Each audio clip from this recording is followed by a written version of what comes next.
મારું નામ આદિ છે.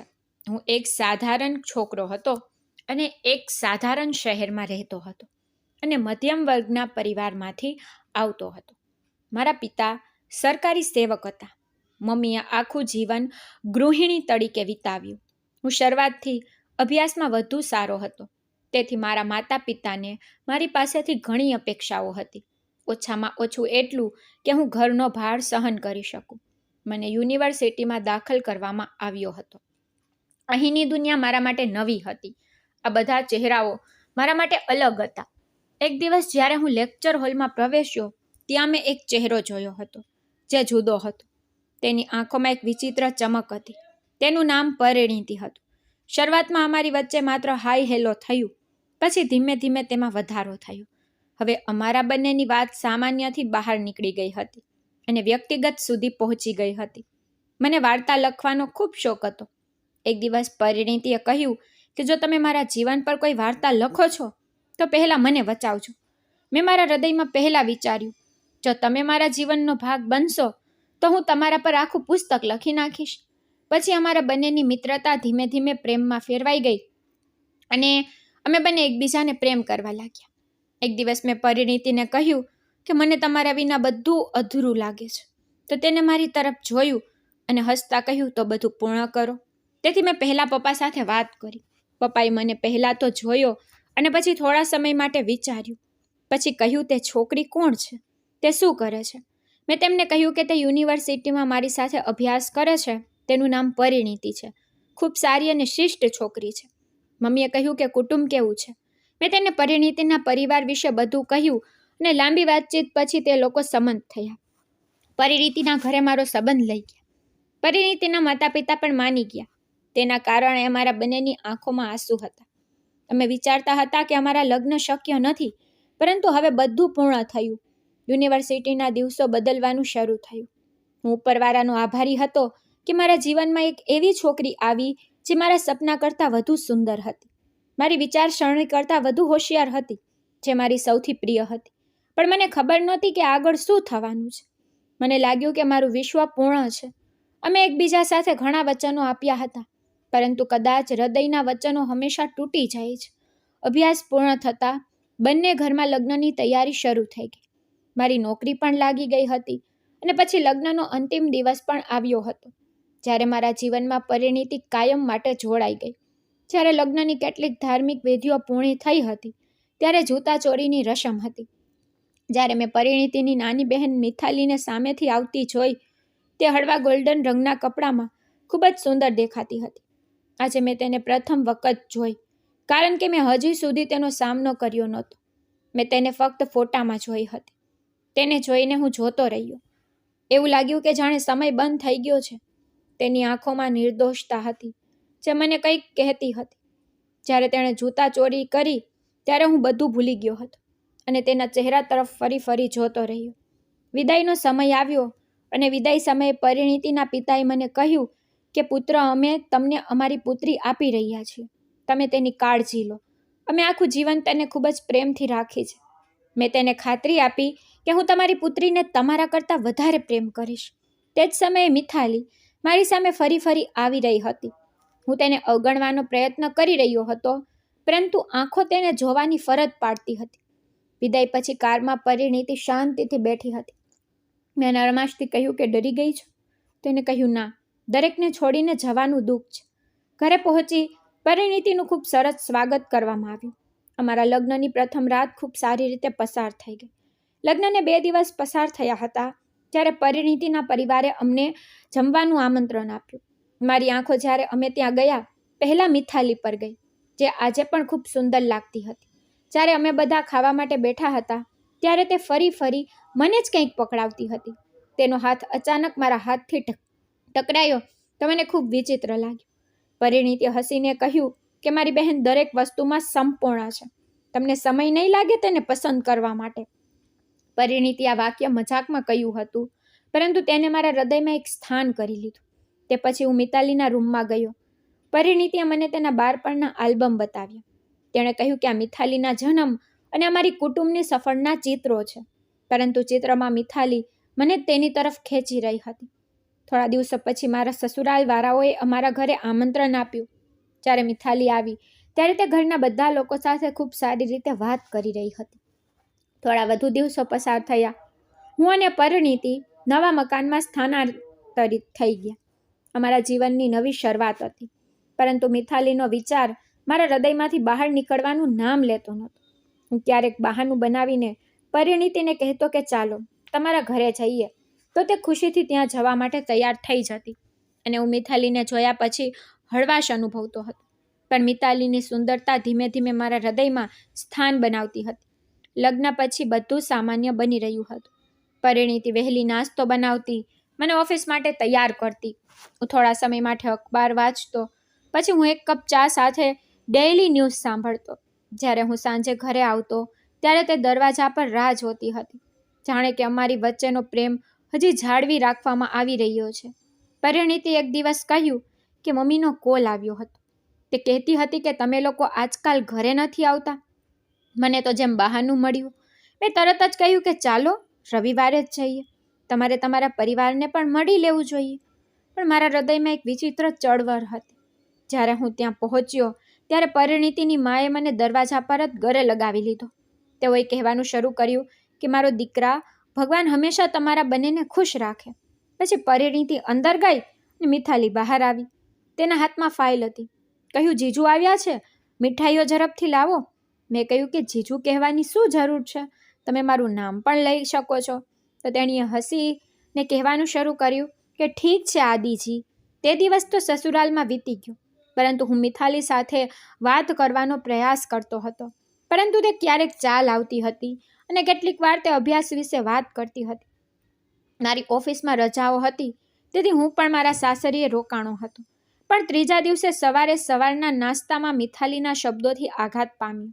તેની માને જોતા તેણે કહ્યું કે તે દિવસે અનિતા આંટીએ કહ્યું હતું કે તે દશેરા પછી સગાઈ રાખવા માંગે છે. તેની માએ હસતા કહ્યું કે હા, તમારા સંબંધને પણ પૂરા કરવાનો સમય આવી ગયો છે. અચાનક મારા હાથમાંથી ચમચી પડી ગઈ. બધાએ મારી તરફ જોયું. મેં કંઈ કહ્યું નહીં. હું રાત્રે ઓરડામાં સૂતો નહોતો. ફક્ત એક જ પ્રશ્ન મનમાં આગળ વધતો હતો, શું મિથાલી સગાઈ કરશે? મિથાલી રાજી છે? મેં પૂછપરછ કરી. પરિણીતિએ કહેવાનું શરૂ કર્યું કે હા, તે રાજી છે. મેં કહ્યું, તેને છોકરો પસંદ છે? પરિણીતિએ કહેવાનું શરૂ કર્યું કે હા, તેને મનીષ પસંદ છે. આ સાંભળીને મને ખૂબ ગુસ્સો આવ્યો હતો. પરિણીતિને ખબર નહોતી, પણ હું મારી જાત સાથે લડી રહ્યો હતો. કેટલીક વાર કોઈ વ્યક્તિ બીજા કોઈને ખુશ જોઈને તેની લાચારી અનુભવે છે. હું તે જ વ્યક્તિ હતો જે પ્રેમના બંધનમાં બંધાયેલ હતો અને હવે કોઈ બીજાના કારણે બેચેન થઈ રહ્યો હતો.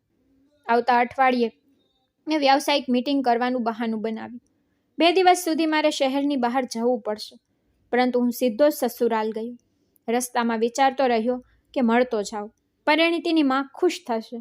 જ્યારે હું ત્યાં પહોંચ્યો ત્યારે તે સમયે મિથાલી તેના રૂમમાં હતી. થોડા સમય પછી બહાર આવી. તેને મજાકમાં પૂછ્યું કે તમે ખરેખર વ્યાવસાયિક કાર્યથી આવ્યા છો અથવા અમને મળવા માટે? હું હસ્યો અને જવાબ આપ્યો કે બંને. તે દિવસે મિતાલીનો સ્વભાવ ખૂબ મૈત્રીપૂર્ણ હતો, પરંતુ મેં તેની દરેક હલચલ પર ઈશારો શોધવાનું શરૂ કર્યું. તેણે કહ્યું કે મનીષ ખૂબ વ્યસ્ત છે, ક્યારેય કોલ પણ નથી કરતા. મેં કહ્યું કે તમને કોઈ વાંધો છે સગાઈ પર? તેને કહ્યું કે ના, આ સંબંધ મા પિતાની ખુશીથી થયો છે. હું ઘરે પાછો ગયો અને પરિણીતિને કહ્યું કે મિતાલીના અભ્યાસ પૂર્ણ થયા પછી જ લગ્ન કરવાનું વધુ સારું છે. પરિણીતિએ કહેવાનું શરૂ કર્યું કે હા, તેનો હજી અભ્યાસ બાકી છે. હું મૌન થઈ ગયો, પરંતુ મન સંપૂર્ણ રીતે જાગી ગયું. પોતાને સુધારવાને બદલે હું અંદરથી બગડી રહ્યો હતો. હું શું વિચારી રહ્યો છું તેનો કોઈને ખ્યાલ નહોતો. કદાચ હું જાતે જાણતો નહોતો કે હું કયા રસ્તે જઈ રહ્યો છું. એક દિવસ તેણે ચૂપચાપ મારી સામે એક રિપોર્ટ રાખ્યો. મેં કહ્યું કે તે શું છે? તો તે હસવા લાગી અને કહેવાનું શરૂ કર્યું કે તમે પિતા બનવાના છો. મેં ઉપરથી ખુશી બતાવી, પરંતુ હું અંદરથી ગુસ્સે થઈ રહ્યો હતો, જેમ કે હૃદયમાં કોઈ અવરોધ બને છે. પરિણીતિ પહેલાં કરતાં વધુ તેના સ્વાસ્થ્યની ધ્યાન રાખવા લાગી. તે હંમેશા કહેતી કે હું ઈચ્છું છું કે અમારું બાળક સારા પિતાના ખોરામાં ખીલે, પરંતુ મારું ધ્યાન બીજે ભટકતું હતું. મિતાલી કેટલીક વાર ફોન પર પરિણીતિ સાથે વાત કરતી અને હું નજીક હોત તો હું તરત જ તેના અવાજ પર ધ્યાન કેન્દ્રિત કરતો. એક દિવસ પરિણીતિએ કહ્યું કે ચાલો માના ઘરે જઈએ. મમ્મીને કહેવું પડશે કે હું ગર્ભવતી છું. મને પણ મળવાનું જેમ બહાનું મળી ગયું. જ્યારે અમે ત્યાં પહોંચ્યા ત્યારે ઘરનું આખું વાતાવરણ ખુશીમાં ફેરવાઈ ગયું. મિથાલી રસોડામાંથી ભાગી હતી, કહેવા લાગી, વાહ, હું માસી બનીશ. પરિણીતિએ તેના ગાલને અડતા કહ્યું, પછી તમે ઝડપથી લગ્ન કરી લો, જેથી અમે તને કંઈક કહી શકીએ. મિથાલી મૌન થઈ ગઈ, પણ તેના ચહેરા પર ગંભીરતા આવી ગઈ હતી. પરંતુ ટૂંક સમયમાં તે સ્મિતમાં ફેરવાઈ ગઈ. હું થોડા સમય પછી ઓરડામાંથી બહાર નીકળી ગયો અને છત પર ગયો. થોડા સમય પછી મિથાલી પણ ત્યાં આવી. તેને કહેવાનું શરૂ કર્યું કે મારા ઘરની છત મારું પ્રિય સ્થળ છે. હું અહીં બેસીને મારા બાળપણમાં સ્વપ્ન જોતી હતી. મેં કહ્યું, હવે કોઈ સપનું નથી. તેને કહ્યું, હવે તો સપના મનીષ સાથે જોડાઈ ગયા છે. બધા કહે છે. મેં થોડું હસતા કહ્યું, બધા કહે છે, તમે ઈચ્છતા નથી? તેને મારી તરફ જોયું અને આંખોમાં કેટલા મોજા હતા. હું તેની તરફ નમ્યો અને કહ્યું, જો તમે ખુશ નથી તો ફરક પડે છે. તે તડપવા લાગી. તો પછી તમે મનીષને કેમ કહેતા નથી? તમારી તેમની સાથે ઘણી મિત્રતા બની ગઈ છે. તે સાચી હતી. તેના ખાતર મેં તેના પતિ સાથે મિત્રતા કરી હતી. હું મૌન થઈ ગયો અને તે ગુસ્સે થઈને નીચે ચાલી ગઈ. બીજા દિવસે પરિણીતિએ કહ્યું કે મને લાગ્યું કે તમે ખુશ છો પિતા બનવા પર, પરંતુ તમારું વર્તન વિચિત્ર બની ગયું છે. મેં કહ્યું કે એવું કંઈ નથી. મનમાં થોડો તણાવ ચાલી રહ્યો છે. પરંતુ સત્ય હતું કે મારું મન ખરેખર મૂંઝવણમાં હતું. મિતાલીની નારાજગી મને એક વિચિત્ર હળવાશ આપી હતી. મને લાગ્યું કે કદાચ તે પણ આ જ વિચારે છે. કદાચ તેને આ સંબંધ પસંદ નથી. હવે હું એકલો રહેતો હતો, ફક્ત મિથાલીના શબ્દો ધ્યાનમાં રાખતો હતો. એક દિવસ મેં બજારમાં મનીષને જોયો, જે એક છોકરી સાથે કેટલાક કાગળો જોતો હતો. તેને મને જોઈને હેલો કર્યો. હું તેની નજીક ઊભો રહ્યો. તેને કહ્યું, આવો આદિભાઈ, કેમ છે? આજકાલ શું ચાલે છે? મેં કહ્યું, હા, હું કામમાં વ્યસ્ત રહું છું. તમે કહો કે શું ચાલી રહ્યું છે? તેને કહ્યું કે હું લગ્નની તૈયારી કરું છું. લગ્ન પછી હું મિતાલીને બહાર ફરવાની યોજના બનાવી રહ્યો છું. આ સાંભળીને મારા હૃદય પર જાણે બોજ લાગી ગયો. મેં તેમને વસ્તુ પહેલાં કહ્યું હતું કે તમે તેને કહ્યું હતું? મેં કહ્યું, હા, પણ તે મૌન હતી. ખુશી નિયંત્રિત કરી શકી નહીં. ત્યાંથી હું કંઈ પણ બોલ્યા વિના ઊભો થયો, કારણ કે મારું મન બંધ થઈ ગયું હતું. હું ઘરે આવી અને પરિણીતિની નજીક બેઠો. તે શાકભાજી કાપી રહી હતી. મેં નરમાશથી તેના પેટ પર હાથ મૂક્યો.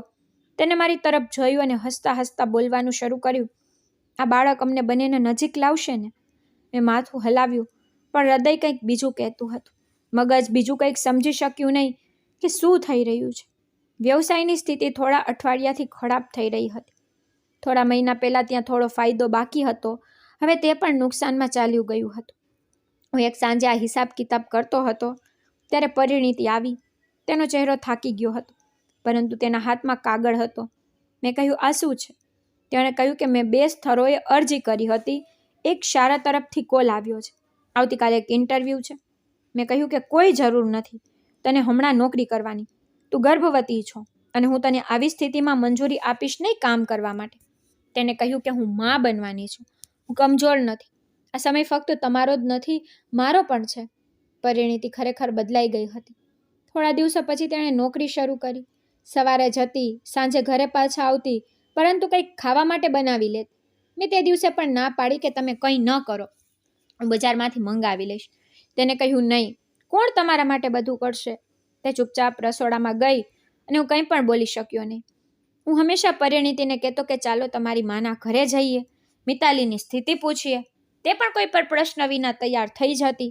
તે વિચારતી કે હું તેના પરિવારની ચિંતા કરું છું, હું તેમનામાં રસ લઉં છું. એક દિવસ તે ગેલેરીમાં એકલી બેઠી હતી. પરિણીતિ અંદર હતી. હું શાંતિથી ગયો અને તેની નજીક બેઠો. મેં કહ્યું, તમે એકદમ મૌન છો આજકાલ. તેને કહ્યું કે તમે કેવી રીતે જાણો છો? મેં કહ્યું કે હું ફક્ત તમને જોતો રહું છું. તેને કહ્યું કે મનીષનો પરિવાર દબાણ લાવી રહ્યો છે, લગ્નની તારીખને નક્કી કરવા માંગે છે, અને તમને શું જોઈએ છે? તેમણે કહ્યું, મારી ઈચ્છાથી શું ફરક પડે છે? મેં કહ્યું, ના પાડી દો. તેને મારી નજરમાં જોતા કહ્યું, કારણ કે તમે ના પાડી નહોતી. તમે આજ સાંભળવા આવ્યા છો. આ કહીને તે અંદર ગઈ. તે રાત્રે મેં પરિણીતિ સાથે વાત કરી કે મનીષ કેવો છોકરો છે. તેને કહ્યું કે થોડો ઓવર રિએક્ટ છે, પણ સારો છે, મિથાલી માટે યોગ્ય છે. બીજા દિવસે જ્યારે હું ઓફિસમાં ગયો ત્યારે મકાન માલિકે મને સ્પષ્ટ કહ્યું કે જો આવતા અઠવાડિયે મકાનનું ભાડું ચૂકવવામાં ન આવે તો મકાન ખાલી કરાવવું પડશે. હું મૌન હતો, ઘરે બેઠો હતો. જ્યારે પરિણીતિ આવી ત્યારે તેણે કહ્યું કે મેં તમારા માટે એક સંમતિ લીધી છે, ટૂંક સમયમાં મળશે. એ પરિણીતિનું બલિદાન મને બોજ લાગવા લાગ્યું. તે મારા માટે દિવાલ બની રહી હતી. બિઝનેસની સમસ્યાઓ પરિણીતિની સ્થિતિને કારણે નકામું દેખાવા લાગ્યું હતું. મારી આંખો પર વાસનાની પટ્ટી બની ગઈ હતી. પરંતુ મારી આંખોમાં એક જ ચહેરો હતો. તે જ માણસ હતો જે પતિ હતો અને પિતા બનવાનો હતો, પરંતુ અંદરથી હું મિથાલીનો કેદી બની ગયો હતો. હું હંમેશા સવારે ઓફિસમાં જવાને બહાને પાર્કમાં ચાલતો રહેતો. આમ પણ ઓફિસમાં મારું કોઈ સ્થાન નહોતું, પરંતુ મારા મગજમાં બીજું ચાલી રહ્યું હતું. ઘરની બધી સમસ્યાઓ આવી સ્થિતિમાં પણ પરિણીતિએ હલ કરી દીધી હતી. મને મિથાલીની સગાઈ પહેલાં કંઈ સારું લાગતું નહોતું. ઘરે તેની સગાઈ માટેની તૈયારીઓ મોટેથી ચાલી રહી હતી અને હું મૌન ઊભો બધું જોઈ રહ્યો હતો અને અંદર કંઈક વિચારી રહ્યો હતો. એક દિવસ પરિણીતિની માં કહેતી હતી કે મિતાલીના લગ્નની તારીખ નક્કી થઈ ગઈ છે. મનીષનો પરિવાર આવતા મહિને તે બંનેના લગ્ન કરવા માંગે છે. મેં કહ્યું, આટલું જલ્દી કેમ? તેને કહ્યું, બેટા, તમને કોઈ વાંધો છે? મેં કહ્યું, ના, મારે કોઈ વાંધો નથી. ફક્ત તે જ છે કે મિથાલી હજી પણ અભ્યાસ કરી રહી છે. તો પરિણીતિની માએ એમ કહેવાનું શરૂ કર્યું કે મનીષ બહાર જવા માંગે છે. આ પહેલાં મિથાલી પણ તેની સાથે જશે. આ તેની યોજના છે. મારું માથું નીચે ઝૂકી ગયું.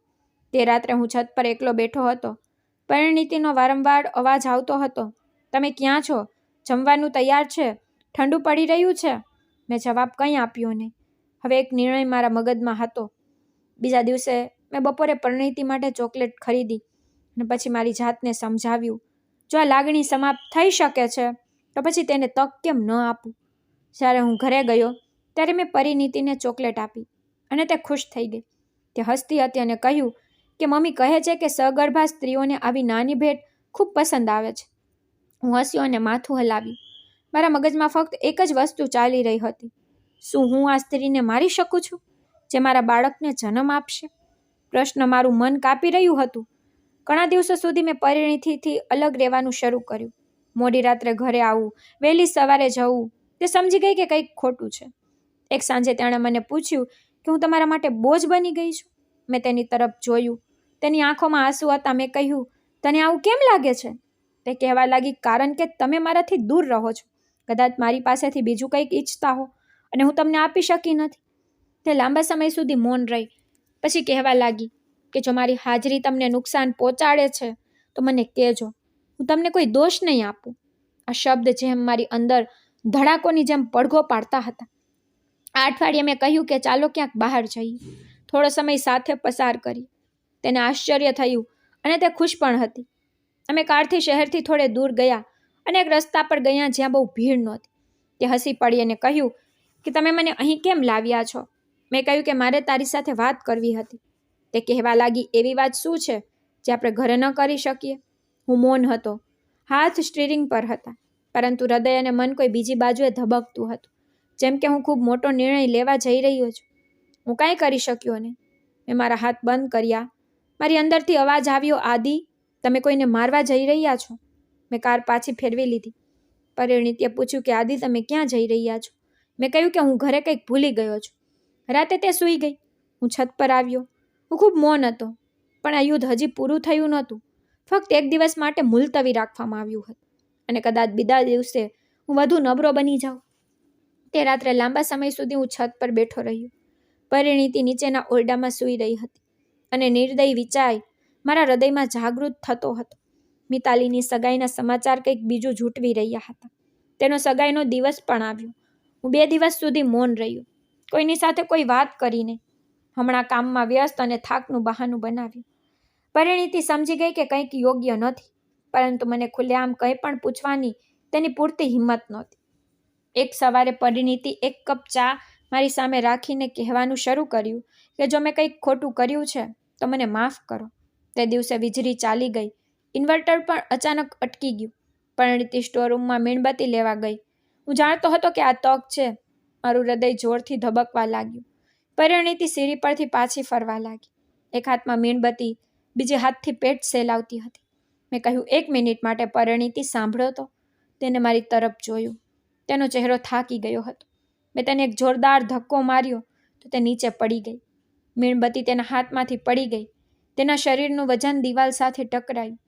હું ઝડપથી ઉપરના ઓરડામાં ગયો અને મારી જાતને સંભાળી અને પલંગ પર બેઠો. કેટલાક સમય પછી પડોશની એક મહિલાનો અવાજ સંભળાયો હતો, જે તે જ સમયે મારી પત્ની પાસે કેટલાક કામમાં અમારા ઘરે આવી હતી. આદિભાઈ, પરિણીતિ પડી ગઈ છે. હું દોડતો નીચે ગયો, જાણે હું કંઈ પણ જાણતો નથી. પરિણીતિ બેભાન થઈ ગઈ હતી. મેં તેને ખોળામાં ઉચકી અને તેને સીધો હોસ્પિટલ લઈ ગયો. મેં પરિણીતિની માને બોલાવી કે મમ્મી, પરિણીતિ પડી ગઈ છે. પરિણીતિના માતા પિતા ટૂંક સમયમાં હોસ્પિટલ પહોંચ્યા. તેની સાથે મિતાલી પણ આવી હતી. મારી આંખો તેના પર હતી. તે કંઈક બોલવાની સ્થિતિમાં નહોતી. તેને રડતા કહ્યું, શું થયું? મેં કહ્યું કે અંધારું હતું, તે સીડી પરથી પડી ગઈ. હું ઉપર હતો, મને ખબર નથી કે આ બધું કેવી રીતે થયું. ડોક્ટરે કહેવાનું શરૂ કર્યું કે દર્દીની સ્થિતિ ખૂબ જ ગંભીર છે. અમે પ્રયાસ કરી રહ્યા છીએ. દરેક વ્યક્તિ અસ્વસ્થ હતા અને હું અંદરથી ફક્ત એક જ વસ્તુ વિચારી રહ્યો હતો, આ બધાનો અંત આવે અને જીવન મારા અનુસાર થાય. 2 કલાક પછી ડોક્ટર ફરીથી આવ્યા. તેમણે કહ્યું કે માની સ્થિતિ ખૂબ ખરાબ છે, પરંતુ બાળક જીવંત છે. અમારે માને આઈસીયુમાં રાખવી પડશે. આગામી 24 કલાક ખૂબ જ મહત્વપૂર્ણ છે. મારા પરિવારમાંથી દરેક પણ હોસ્પિટલમાં આવ્યા હતા. મિતાલી એકદમ મૌન હતી. હું ઇરાદાપૂર્વક રડતો હતો. જ્યારે ડોક્ટરે અમને ઓરડામાં બોલાવ્યા, ત્યારે અમે બધા અંદર ગયા. પરિણીતિના ચહેરા પર એક ઓક્સિજન માસ્ક હતું, પરંતુ આંખો બંધ થઈ ગઈ હતી. ડોક્ટરે પરિણીતિના પિતાને કહ્યું કે અમે શ્રેષ્ઠ પ્રયાસ કરી રહ્યા છીએ દર્દીને બચાવવાની. પરિણીતિની માએ તેના પુત્રીના કપાળ પર હાથ મૂક્યો. બોલી, બેટા, કંઈક કહો. પરંતુ તે સીધી સ્થિતિમાં એક બાજુ પડેલી હતી. હું પણ હૃદયમાં હળવો થઈ ગયો હતો, જેમ કે દરેક પગલાં મને મિતાલીની નજીક લઈ જતા હતા. મિતાલીએ એકવાર મારી તરફ જોયું અને મેં મારી આંખો ઝુકાવી લીધી. મોડી રાત્રે પરિણીતિને ફરીથી વેન્ટિલેટર તરફ ખસેડવામાં આવી. દરેક થાકી ગયા હતા. હું શાંતિથી એક ખૂણામાં બેઠો અને માથું પકડ્યું, જેમ કે હું ખૂબ જ અસ્વસ્થ છું. સવારે આંખ ખુલી તો હોસ્પિટલની સફેદ દિવાલો પહેલા કરતાં વધુ મૌન હતી. નર્સ આવી અને કહ્યું કે ડોક્ટર તમારી સાથે વાત કરવા માંગે છે. મેં ધીમેથી પરિણીતિની માને જગાડી, જે મારી સાથે હોસ્પિટલમાં રોકાઈ રહી હતી, અને મિતાલી એક બાજુ બેઠી હતી. અમે બધા ડોક્ટરના ઓરડા તરફ ગયા. ડોક્ટરે તેની આંખો નમાવી અને કહ્યું કે અમે શ્રેષ્ઠ પ્રયાસ કર્યો, પણ અમે પરિણીતિને બચાવી શક્યા નહીં. ત્યાં મૌન થઈ ગયું. અને જ્યારે બાળક, પરિણીતિના પિતાએ ધ્રુજતા અવાજમાં કહ્યું, ત્યારે ડોક્ટરે કહ્યું કે બાળક તો એકદમ ઠીક છે. પરિણીતિની માં જમીન પર બેઠીને રડવા લાગી. મારી દીકરી ચાલી ગઈ અમને છોડીને. મિતાલી આગળ વધી અને તેની માને સાંભળવાનું શરૂ કર્યું. થોડો સમય ઊભો રહ્યો, પછી ધીમે ધીમે આપોઆપ આગળ વધ્યો અને મિતાલીના પિતાના પગ પાસે બેઠો. મારી આંખોમાંથી આંસુ વહી રહ્યા હતા અને હું મારા ચહેરાને છુપાવીને રડતો હતો. બધા મને દિલાસો આપતા હતા, પણ હું વારંવાર કહેતો હતો કે હું સમજી શકતો નથી, તેણી મને કેવી રીતે છોડી દીધું. મિતાલી પણ તેની બહેનના મૃત્યુથી ખૂબ જ દુઃખી હતી. થોડા સમય પછી શબને ઘરે લઈ જવામાં આવ્યો હતો અને અંતિમ સંસ્કાર કરવામાં આવ્યો હતો. દરેક જગ્યાએ અફસોસ હતો. કોઈ આવીને મને ગળે લગાવતું તો કોઈ મને તસલ્લી આપતું. મારું બાળક પરિણીતિની માની ખોળામાં હતું. તે રડતી હતી અને કહેતી હતી કે આ મારી પુત્રીની નિશાની છે. મેં ધીમે ધીમે તેને ખોળામાં લીધું અને તેને પ્રેમભર્યા શબ્દે કહ્યું કે હું વચન આપું છું કે હું તને ક્યારેય માની અભાવને અનુભવવા નહીં દઉં. મેં મારી જાતને દરેકની સામે રજૂ કર્યું, જેમ હું મારી પત્નીથી ખૂબ પ્રેમ કરતો હતો. ઘરમાં 2 દિવસ મૌન હતું. ત્રીજી રાત્રે પરિણીતિના પિતાએ મને કહ્યું, તમે એકલા છો દીકરા, અમે તમને આમ જોઈ શકતા નથી. મેં કહ્યું, પાપાજી, હું મારા પુત્રને કોઈ સહારા વિના પાડીશ, પરિણીતિની યાદ સાથે. તેમણે કહ્યું, પરંતુ બાળકને માની જરૂર છે, જે તેની સંભાળ રાખી શકે. મેં તરત જ કહ્યું કે ના, આ મુશ્કેલીમાં મિતાલીને ન નાખો. તેના પોતાના સપના છે. તે મારી પત્નીની બહેન છે. તે હંમેશા મારા માટે બહેનોની જેમ રહેશે. હું જાણી જોઈને એવી રીતે કહી રહ્યો હતો, જેથી મારા શબ્દો તેના પર પ્રભાવ કરે. બીજા દિવસે પરિણીતિ મારા ઓરડામાં આવી. હાથમાં પરિણીતિનું જૂનું કપડું હતું. તેણીએ એવું કહેવાનું શરૂ કર્યું કે દીદીના કપડાં છે, અમારા ઘરે રાખવામાં આવ્યા હતા, હું લાવી છું.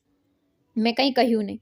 જ્યારે તેણીએ ઓરડામાંથી જવાનું શરૂ કર્યું, ત્યારે મેં કહ્યું, મિતાલી, તમે ક્યારેય એવું અનુભવ્યું છે કે અમે?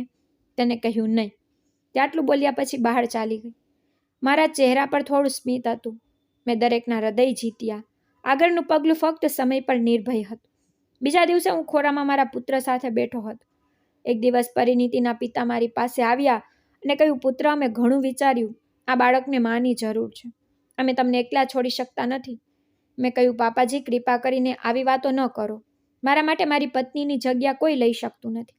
તેમણે કહ્યું કે આ બાળક એક મા વિના કેમ રહેશે? તમારા જીવનનું શું થશે? અમે ઈચ્છતા નથી કે તમે આખી જિંદગી એકલા રહો. એવું લાગ્યું કે તે આગળ કંઈક કહેવા માંગતા હોય, પરંતુ બંધ થઈ ગયા. પછી કહેવાનું શરૂ કર્યું કે જો તમે ઈચ્છો તો મિથાલી. મેં આ સાંભળ્યું અને કહ્યું કે તમે શું કહો છો? મિથાલી મારી પત્નીની બહેન છે. તે પોતે એક બાળક છે. તેને મારા માથા પર હાથ મૂક્યો અને કહ્યું, નહીં, હવે તે મોટી થઈ ગઈ છે અને તે આ બાળકની માસી છે. તેને મા કરતાં વધુ પ્રેમ આપશે. પરિણીતિના પિતાએ કહ્યું, આ સંબંધ દરેક માટે વધુ સારો રહેશે. હું મૌન હતો. મેં કહ્યું, અને મિતાલીની ઈચ્છાનું શું? તેમણે કહ્યું કે અમે તે જોઈ લેશું.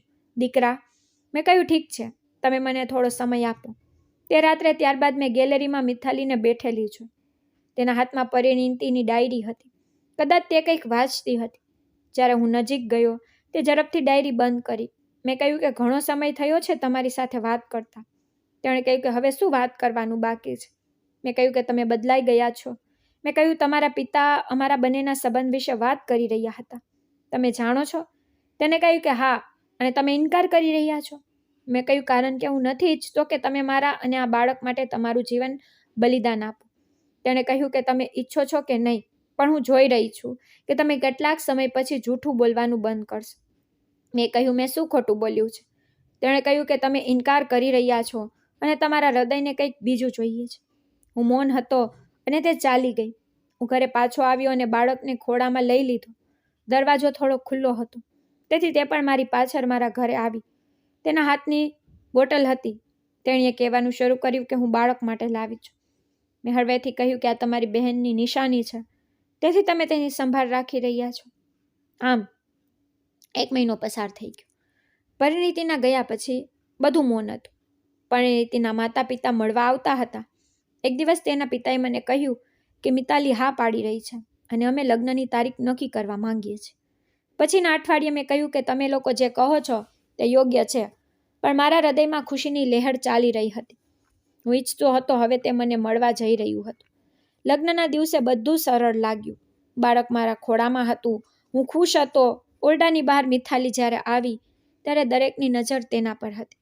તે ખૂબ જ સુંદર દેખાતી હતી, પરંતુ તેની આંખોમાં કોઈ અફસોસ નહોતો.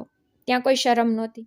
જ્યારે અમારા બંનેના લગ્ન થયા ત્યારે તે નીકળી અને મારા ઘરે આવી. તે મારા રૂમમાં બાળક સાથે હતી. હું અલગ રૂમમાં હતો.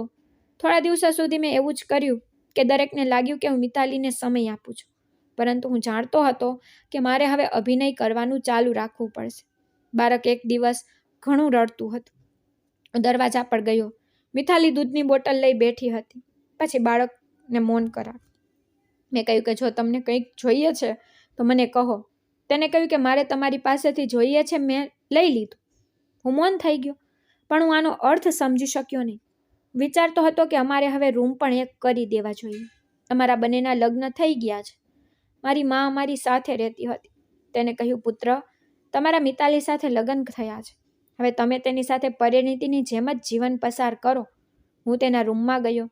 મેં કહ્યું કે આજે અમે બંને એક સાથે સમય પસાર કરીશું. તેને કહ્યું, અમે અલમારીમાં તમારા માટે ભેટ રાખી છે. ઊભા થઈ અને તેને જુઓ. હું ઊભો થયો અને અલમારી ખોલી, જેમાં એક બોક્સ રાખવામાં આવ્યું હતું. હું હસ્યો અને કહ્યું કે તેમાં શું છે? તેણે કહ્યું, ખોલીને જોવો. મારું નામ તેના પર લખાયેલું હતું. જ્યારે મેં બોક્સ ખોલ્યું ત્યાં એક ડાયરી હતી. મેં કહ્યું, ડાયરી? તેને કહ્યું, હા, તે છે જે તમારી સાથે મારી બહેને પસાર કર્યું છે. મેં ડાયરીનું પહેલું પન્નું ખોલ્યું, જેના પર લખેલું હતું, આદિ, મને ખબર છે તમને મારી બહેન જોઈએ છે.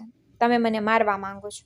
મેં તે બધું સાંભળ્યું છે જે તમે તમારા મિત્રને કહ્યું હતું કે આ વાંચ્યા પછી મારા હાથ ધ્રુજવા લાગ્યા. મેં માથું ઊંચું કર્યું તો સામે મિતાલી ઊભી હતી. તેના હાથમાં મોબાઈલ હતો, રેકોર્ડિંગ, ડાયરી અને સીસીટીવી ફૂટેજ હતું.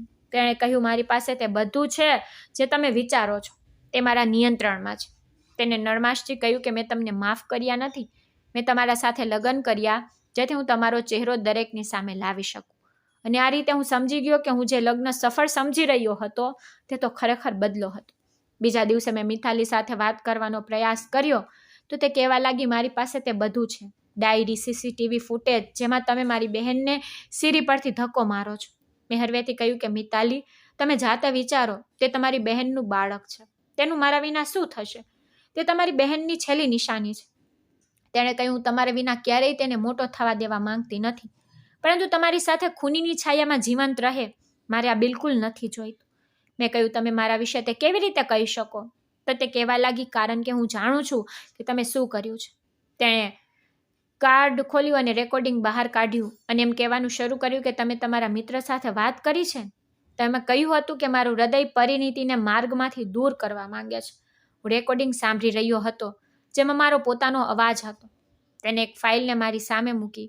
આ CCTV ફૂટેજ હતી, પાડોશી ઘરની, જેમાં તમે પરિણીતિને ધક્કો મારી રહ્યા છો.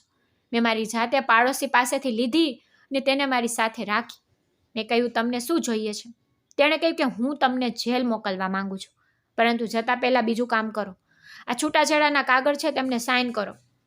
તે કાગળ જોયા પછી મારા હાથ ધ્રુજવાનું શરૂ થયું. છૂટાછેડા પછી હું બાળકને મારી સાથે રાખીશ. તેણીએ કહેવાનું શરૂ કર્યું, આ નિર્ણય કોર્ટ દ્વારા લેવામાં આવશે. કોર્ટ તમારી ક્રિયાઓ અને તમારા બધા પુરાવા જોઈને બાળકને ક્યારેય તમારી પાસે જવા દેશે નહીં. મેં કાગળ પર સાઇન કરી. મારું શરીર પરસેવાથી ભીનું હતું. તેને કહ્યું, મેં પોલીસને ફોન કર્યો છે, પોલીસ ટૂંક સમયમાં આવી રહી છે. મેં કહ્યું, મિતાલી, કૃપા કરીને મને તક આપો, હું બદલાઈશ. તે બોલી, મોકો, તમે મારી બહેનને તક આપી? તમે તેને એક પણ તક આપી નથી. તે માં બનવાની હતી, તમે તેનું જીવન છીનવી લીધું. ત્યારે દરવાજો ખટખટ્યો. મિતાલીએ શાંતિથી દરવાજો ખોલ્યો. પોલીસ અંદર આવી અને પરિણીતિના મૃત્યુના કિસ્સામાં મને પકડી લીધો. મેં છેલ્લે મિતાલી તરફ જોયું કે તેને મને બરબાદ કરી દીધો. પોલીસ મને તેમની સાથે લઈ જઈ રહી હતી. વિસ્તારના બધા લોકો મારું અપમાન જોઈ રહ્યા હતા. આ તે જ મોહલ્લો હતો જ્યાં દરેક વ્યક્તિ એકવાર મારી પ્રશંસા કરી હતી. હવે હું બધાની સામે શરમ અનુભવી રહ્યો હતો. મારી માં રડતી હતી અને પૂછ્યું કે તમે મારા પુત્રને ક્યાં લઈ જઈ રહ્યા છો? શું થયું? તે બધું ખોટું છે, ત્યાં કરી શકતો નથી. તે પરિણીતિને ખૂબ પ્રેમ કરતો હતો, પણ મેં કશું કહ્યું નહીં, ફક્ત ચૂપચાપ ચાલતો હતો. એક સમય હતો જ્યારે દરેક મને સમજદાર અને શિક્ષિત માણસનો પુત્ર કહેતા. એક સમજદાર વ્યક્તિ સમજતા. આજે મારી આખી ઓળખ બદલાઈ ગઈ. હું ખૂની બની ગયો, એક કપટપૂર્ણ વ્યક્તિ બની ગયો. પહેલા દિવસે લોકઅપની દિવાલો ઘૂંટણ કરતી રહી. હું મારી પત્નીને યાદ કરતો હતો. મારા માટે તેને ઘણા બધા બલિદાન આપ્યા. મેં શું કર્યું? તેની બહેન પર મારી નજર પડી ગઈ તો હું તેનો પ્રેમ ભૂલી ગયો, તેના બલિદાનને ભૂલી ગયો, તે વસ્તુઓ ભૂલી ગયો જ્યારે તે લગ્ન પહેલાં મને કહેતી, મને ક્યારેય ન છોડો, હું તમને ખૂબ પ્રેમ કરું છું, અમે સાથે જીવન વિતાવશી. મને ખબર ન રહી કે મારા કેટલા સપના હતા અને પછી એક દિવસ મારું ભાગ્ય બદલાયું અને પછી બધું બદલાઈ ગયું, બધું બરબાદ થઈ ગયું. મિતાલી બરાબર કહ્યું કે મેં જ બધું બરબાદ કરી દીધું. જો હું ઈચ્છતો હોત તો હું મારા બાળક માટે મારા હૃદયની ખોટી વાતને બહાર કાઢી શકત, પરંતુ મેં આવું ન કર્યું. મેં મારી પત્નીને જ મારી નાખી, જે મારી ખુશી માટે ઘણી મુશ્કેલીઓ સહન કરી રહી હતી, જેણે મારી બધી મુશ્કેલીઓ તેના માથા પર લીધી. 2 દિવસ પછી મિતાલી જેલમાં મેજિસ્ટ્રેટ સમક્ષ હાજર થઈ. તે ન્યાયાધીશની સામે ડાયવોર્સ પેપર્સ પર હસ્તાક્ષર કરી. મારી આંખો તેના પર સ્થિર થઈ ગઈ, પરંતુ તે એકવાર પણ મારી સામે જોતી નહોતી. કોર્ટમાં દરરોજ મારી કાર્યવાહી આગળ વધતી હતી. વકીલે સ્પષ્ટતા કરી. મેં કહ્યું કે મેં તેને મારી નથી, આ કોઈ અકસ્માત હતો. કોર્ટમાં મારી વિડીયો ચાલી. તે રેકોર્ડિંગ સંભળાવી જેમાં હું મારા મિત્ર સાથે વાત કરી રહ્યો હતો અને ડાયરી જેમાં મારી પત્નીના મૃત્યુની યોજના બનાવેલી હતી. કોર્ટ તેના ચુકાદાની સુનાવણી કરી અને મને આજીવન કેદની સજા આપી. હું શાંતિથી ઊભો રહ્યો. હું મારા પરિવારની નજરમાં પડી ગયો. તે લોકો મને ખૂબ માન આપતા હતા, આજે મને શ્રાપ આપતા હતા.